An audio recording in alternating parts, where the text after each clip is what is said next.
My name is Aaron.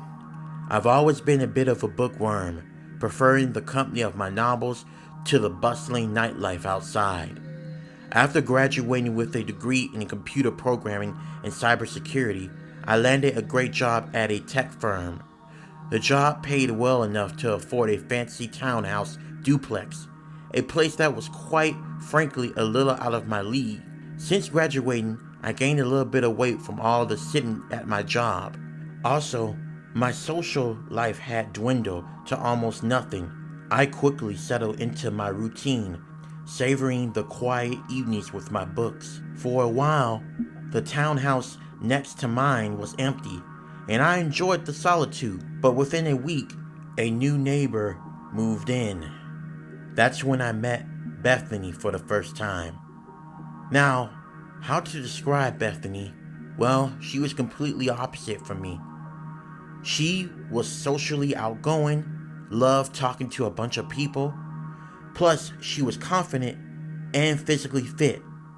She had a job that seemed to pay more than well, and her social calendar was always full. She was the kind of person who drew attention everywhere she went. On weekends, I'd hear her bringing back different men, their laughter echoing through the thin walls. At first, I tried to ignore it. I figured it was just a part of living in close quarters and sharing walls. Now, the nights were worse. The sounds would start with a soft laughter, then a whisper, followed by an unmistakable creaking of the bed. The walls were thin enough that I could hear every moan and every gasp. It became a routine. I buried my head in my books, trying to ignore the noise. Earplugs became a regular part of my bedtime routine, but even they couldn't completely drown out the sound. One morning, as I was leaving for work, I bumped into Bethany outside while she was watering her garden. She was wearing a right low-cut tank top that showed off quite a bit of cleavage, and the jeans were cut off short, barely covering anything. I tried not to judge, because a lot of women dress very bold these days, but her outfit, not leaving much to imagination, did take me by surprise and made me a little anxious to leave. Good morning, Aaron. How's the bookworm life treating you? Asked Bethany. I chuckled nervously, adjusting my glasses. It's going well. I just finished a great history piece set in the Roman times. Her eyes sparkled with amusement. You know these walls are so thin I can hear you turning pages sometimes. She laughed it. I blushed, feeling awkward. Oh, I'm sorry about that. It's okay. I should be the one apologizing. I'm pretty sure you heard more from my side, right? I swallowed hard, not knowing how to respond. Yeah, a little bit, but I try to keep to myself. Bethany leaned in slightly, her voice dropping to a playful whisper. Well, I do hope it's not too distracting, 'cause my guests and I can get excited sometimes. I felt my face burning. No, it's fine, really. She gave me a lingering look and then smiled.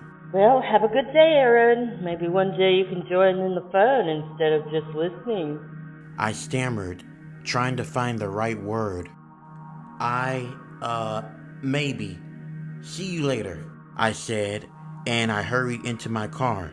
Despite Bethany's fun and bold personality, I tried my best to avoid her and let her be until that horrible night. One evening, after a long day at work, I was cooking dinner when I heard Bethany and her date pull up into the driveway. Their laughter filtered through the walls. I settled on my couch, book in my hand, trying to drown out the noise of their fun. Soon the familiar sounds began, the bed rocking and the muffled voice. I sighed, grabbing my earplugs, hoping to block out the noise. But then something different happened.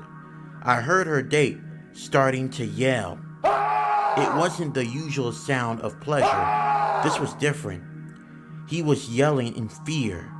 Panic gripped me, My heart was pounding in my chest. What was happening? Should I do something? Should I call the police? Then I heard the sounds of a struggle, furniture being knocked over, desperate shouts muffled by the wall. There was a loud thud, followed by the cold, chilling sound of a gunshot. It sounded muffled, as if it was through a silencer. And then, silence. The struggle and the yelling had stopped it abruptly. My heart stopped.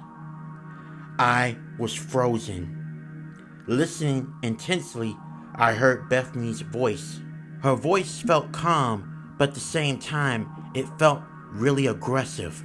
Aaron, I know you can hear me because the walls are thin. She said humorously. I just want to talk to you about what you heard. Please let me in.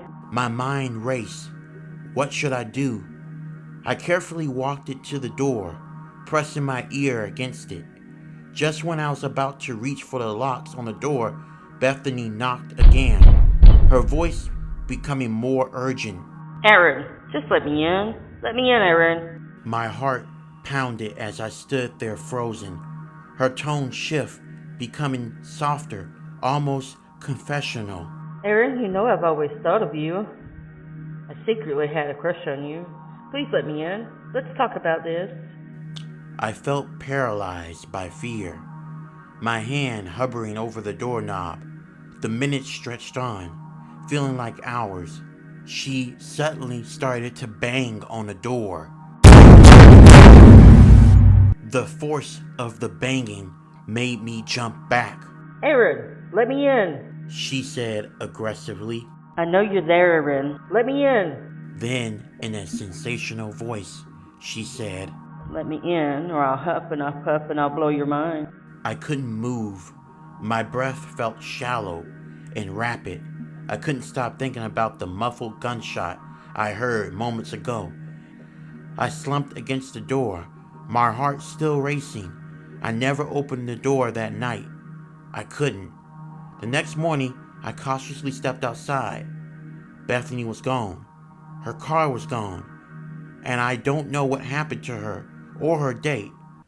I've already talked to my landlord about moving out, and you can better believe that the next place I move in, I'm not sharing a wall with a neighbor. Ever.